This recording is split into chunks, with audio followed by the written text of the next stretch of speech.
হরে কৃষ্ণ। সুধী বৈষ্ণব ভক্তবৃন্দ, ইন্দিরা একাদশী ব্রত মাহাত্ম্য। মহারাজ যুধিষ্ঠির বললেন, হে মধুসূদন, আশ্বিন মাসের কৃষ্ণপক্ষিয়া একাদশীর কি নাম তা কৃপা করে বলুন। শ্রীকৃষ্ণ বললেন, হে রাজন, আশ্বিন মাসের একাদশী ইন্দিরা নামে পরিচিত।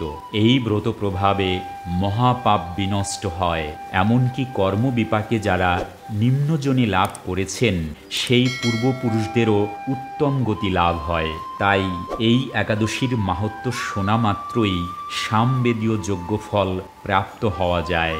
হে রাজন, মহিষ্মতি নগরে ইন্দ্রসেন নামে এক প্রসিদ্ধ রাজা ছিলেন। ধর্মবিধি অনুসারে রাজ্য পালনে তিনি বিশেষ খ্যাতিসম্পন্ন ছিলেন। তার বিপুল ধন সম্পত্তি ছিল। পুত্রপৌত্রাদি সহ তিনি সুখে রাজ্য পরিচালনা করতেন। বিষ্ণুভক্তি পরায়ণ সেই রাজা নিরন্তর শ্রী গোবিন্দ নাম গানে মগ্ন থাকতেন। একদিন রাজা সুখে রাজ্যসভায় বসে আছেন। এমন সময় দেবর্ষি নারদ স্বর্গ থেকে সেখানে এলেন। তাকে দর্শন করে রাজা হাত জোর করে উঠে দাঁড়ালেন। দণ্ডবৎ প্রণাম করে মুনিকে আসন, পাদ্য, অর্ঘ্য আদি ষোড়শোপচারে পূজা নিবেদন করলেন। তারপর বললেন, হে মুনিবর, আপনার দর্শন মাত্র আমার যাবতীয় যজ্ঞফল লাভ হয়েছে। এখন আপনার আগমনের কারণ জানিয়ে আমাকে কৃতার্থ করুন। দেবর্ষি নারদ বললেন, হে মহারাজ, অতি বিস্ময়কর এক কথা শ্রবণ করুন। আমি এক সময় যমলোকে গিয়েছিলাম। সেখানে যমরাজের সভায় বহু পুণ্যকারী আপনার পিতাকে দেখলাম। ব্রতভঙ্গ পাপে তাকে সেখানে যেতে হয়েছে। হে রাজন, আপনার পিতা যে সংবাদ প্রেরণ করেছেন আমি এখন তা আপনাকে বলছি। তিনি বললেন, হে ঋষিবর, মহিষ্মতির ইন্দ্রসেন রাজা আমার পুত্র। তাকে বলবেন যে আমি বহু পুণ্য অনুষ্ঠান করলেও কোনো কারণবশত যমালয়ে আসতে বাধ্য হয়েছি। আপনি কৃপা করে তাকে সর্বপাপনাশক ইন্দিরা একাদশী ব্রত পালন করতে বলবেন। সেই ব্রত প্রভাবে আমি নিষ্পাপ হয়ে স্বর্গলোকে যেতে সমর্থ হব। এই কথা জানাবার জন্যই আমার আগমন। হে রাজন, আপনার পিতার মঙ্গল বিধানে আপনি যথাবিধি ইন্দিরা ব্রত পালন করুন।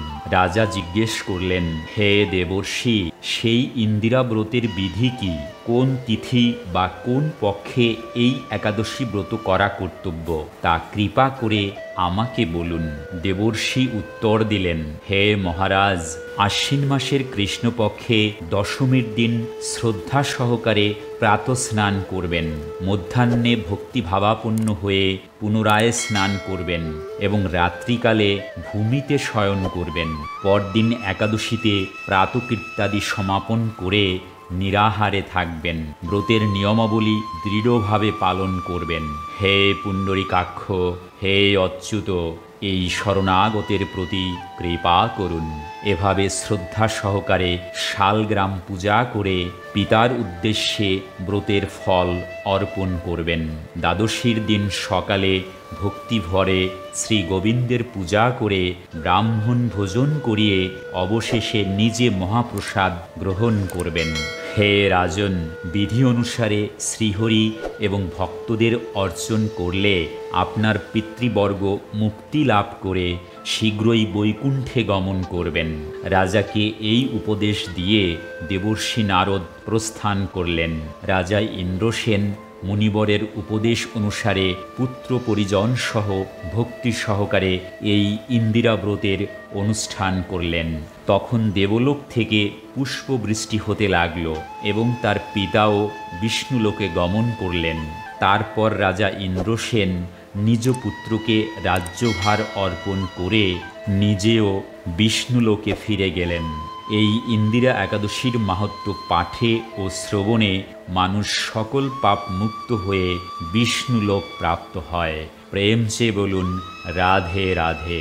তো সুধী বৈষ্ণব ভক্তবৃন্দ, আপনারা জানেন ইতোমধ্যেই পিতৃপক্ষ শুরু হয়ে গিয়েছে 18 সেপ্টেম্বর 2024 থেকে, চলবে 2 অক্টোবর 2024 পর্যন্ত। তাই আপনারা চাইলে এই ইন্দিরা একাদশীর ব্রতফল প্রয়াত পূর্বপুরুষদের অর্পণ করতে পারেন। আর সেজন্য ব্রত পালনের পরে যে মন্ত্র পাঠ করবেন সেটা হলো ইদম ইন্দিরা একাদশী ব্রতফলম সর্বেষাং ড্যাশ ড্যাশ গোত্রস্য পিতা ড্যাশ ড্যাশ নাম অর্পণম অস্তু। এখানে প্রথম ড্যাশ ড্যাশের জায়গায় নিজের গোত্র এবং দ্বিতীয় ড্যাশ ড্যাশের জায়গায় নিজের পিতা বা পিতামহের তথা পূর্বপুরুষের নাম বলবেন। হরে কৃষ্ণ, প্রেম চেয়ে বলুন রাধে রাধে, জয় রাধে। তো সুধী বৈষ্ণব ভক্তবৃন্দ, আসুন আমরা জেনে নিই ইন্দিরা একাদশী 2024-এর 149টি স্থানের পারণের সঠিক ও নির্ভুল সময়সূচি। আপনারা নিজ নিজ স্থানের জন্য সঠিক পারণের সময় দেখে পারণ সুসম্পন্ন করবেন। আর যদি আপনার নিজের স্থানটি এখানে প্রদত্ত স্থানের আশেপাশেই হয় তবে পারণের প্রদত্ত সময়ের সাথে মিলিয়ে নেবেন। হরে কৃষ্ণ।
তো সুধী বৈষ্ণব ভক্তবৃন্দ, এই দুর্লভ মানব জীবনকে সার্থক করে তুলতে সর্বদা কৃষ্ণ ভাবনায় সম্পৃক্ত থাকুন, ভালো চিন্তা ও কাজ করুন।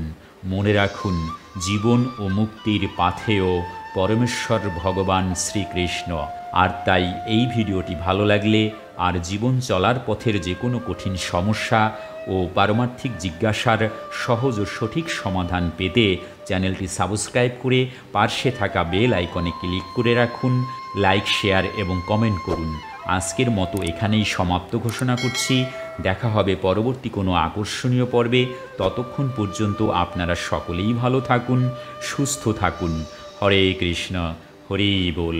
প্রেম চেয়ে বলুন রাধে রাধে, জয় রাধে।